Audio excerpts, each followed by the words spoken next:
अबे यार ये तो बिल्कुल ऐसे लग रही है जैसे असली की हो। वैसे है ये प्लास्टिक के, लेकिन एक बात बताओ यार, तुम इनको कबाड़े में क्यों बेच रहे हो? ये तो तुम्हारे शो पीस के तौर पे वैसे बिक जाएगी। अब क्या ही बताऊं भैया जी, बहुत मजबूरी में बेच रहा हूँ इन बकरियों को। दरअसल मेरे बाबूजी इन नकली भेड़ बकरियों के बहुत ही अच्छे कारीगर थे। वो इन्हें बनाकर बाजारों में बेचा करते थे। सब कुछ बहुत बढ़िया चल रहा था, लेकिन 3 दिन पहले की बात है, हमारे बाबूजी हमेशा हमेशा के लिए दुनिया छोड़ के चले गए।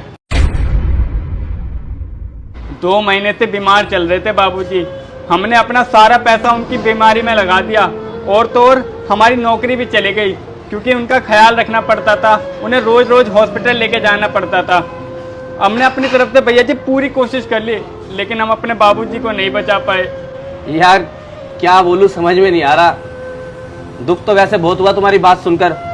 तो भाई एक काम करो ना, बाबूजी के जाने के बाद तुम संभाल लो इस काम को। काम तो बढ़िया है, ये कमाई तो अच्छी होती होगी इसमें। अरे भैया हमें नहीं आता ये काम, और ऊपर से जब से हमारे बाबूजी गए हैं तब से हमारी माँ उनके गम में बहुत बीमार रहने लगी हैं। यूँ समझ लो भैया, इतने हालात बुरे हो चुके हैं कि जब इन्हें बेचूंगा ना तब जाके हमें खाना नसीब होगा। अब भैया देखो, आप इसे कबाड़े में बेच रहे हो, ज्यादा पैसे तो बनेंगे नहीं इसके, वैसे ही बहुत हल्की है। लो 4 किलो की हो रही है, 40 रुपए बनेंगे 10 रुपए किलो के हिसाब से, प्लास्टिक है ना। बाकी आप एक काम करो, 200 रुपए रख लो, खाना खा लेना और अपनी माँ को भी खिला देना। बाकी आप भैया रहते कहाँ हो ये बता दो। मैं भैया ये अपना सीतापुरी बस स्टैंड है, उसके पीछे एक बड़ा सा पीपल का पेड़ है ना, बस वहीं 2 घर छोड़ के किराए पे रहता हूँ मैं। वैसे भैया आपका बहुत बहुत शुक्रिया।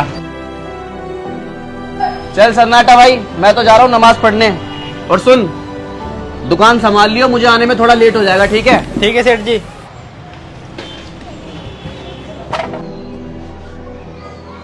अरे माँ, पैसों का इंतजाम हो गया, ये लो कुछ खाने के लिए लाया हूँ, खा लो। तो यहाँ पर रहते हो आप? अरे भैया आप? हाँ यार, मैं नमाज पढ़ के यहाँ से निकल रहा था तो सोचा तुमसे मिलता जाऊं। दरअसल ना वो कुछ पैसे देने थे तुम्हें, ये लो गिन के लाया हूँ, पूरे 20,000 रुपए हैं, इन्हें पकड़ो और इन पैसों से कुछ नया काम शुरू करो।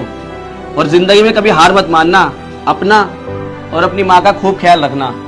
चलता हूँ। अरे भैया पानी तो पीते जाओ। अरे नहीं यार, मेरा रोजा है, पानी किसी और दिन पी लूंगा।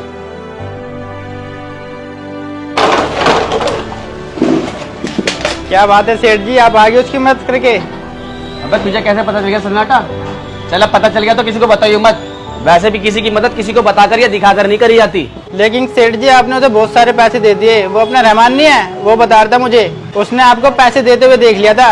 अरे यार सन्नाटा, क्या मैंने उसकी ज्यादा मदद कर दी? तेरे को पता नहीं है रमजान में वैसे भी मदद करनी चाहिए, चाहे सदके से करो या ज़कात से करो। लेकिन सेठ जी ज़कात तो मुसलमान को देनी चाहिए ना, आपने जिसकी मदद करी वो मुसलमान थोड़ी है। अच्छा, वैसे तेरे को ज़कात का मतलब पता है क्या होता है? मान ले तेरे पास कुछ पैसा तेरे घर में पड़ा है, या फिर तेरा पैसा बैंक में है, मतलब तेरे पास जितना टोटल माल है उस माल में से 2.5% निकाल कर गरीबों को या जरूरतमंद लोगों को देना, उसे ज़कात कहते हैं। जैसे मान ले तेरे पास 100 रुपए है, तो 100 रुपए में से 2.5 रुपए निकाल के तुझे गरीबों की मदद करनी है।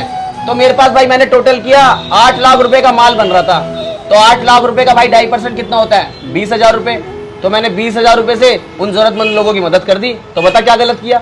मेरे भाई, किसी की मदद करते हुए उसका धर्म या मजहब नहीं देखना चाहिए, बस ये देखना चाहिए कि सामने वाला जरूरतमंद है सच में या फिर वो झूठ बोल रहा है। और मैंने उसके घर पे जाके देखा अपनी आंखों से, उस लड़के ने सारी बात सच बोली थी। तो बस मैंने जब देख लिया अपनी आंखों से तो कर दी उसकी मदद। नहीं, अब तो खुद देख, इस दुकान का मालिक हिंदू है और उसने कोरोना के टाइम पे हमारी कितनी मदद करी थी। बेचारे ने 6 महीने का तो हमसे दुकान का किराया नहीं लिया और ऊपर से कारोबार करने के लिए कुछ उधार पैसे भी दिए थे। तेरे सामने की बात है, तू तो था यहाँ पे। अगर मेरे भाई वो भी यही सोचता कि ये मुसलमान है, इसकी मदद नहीं करनी चाहिए, तो आज हम यहाँ पे कारोबार नहीं चला रहे होते, बोरा बिस्तरा बांध के गांव पहुंच गए होते।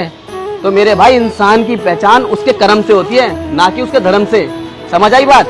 चल अब एक काम कर, जल्दी से काम निपटा ले, फिर ढाबे पे जाके 6-7 रोटी लिए अपने लिए और मेरे लिए, दोनों के लिए।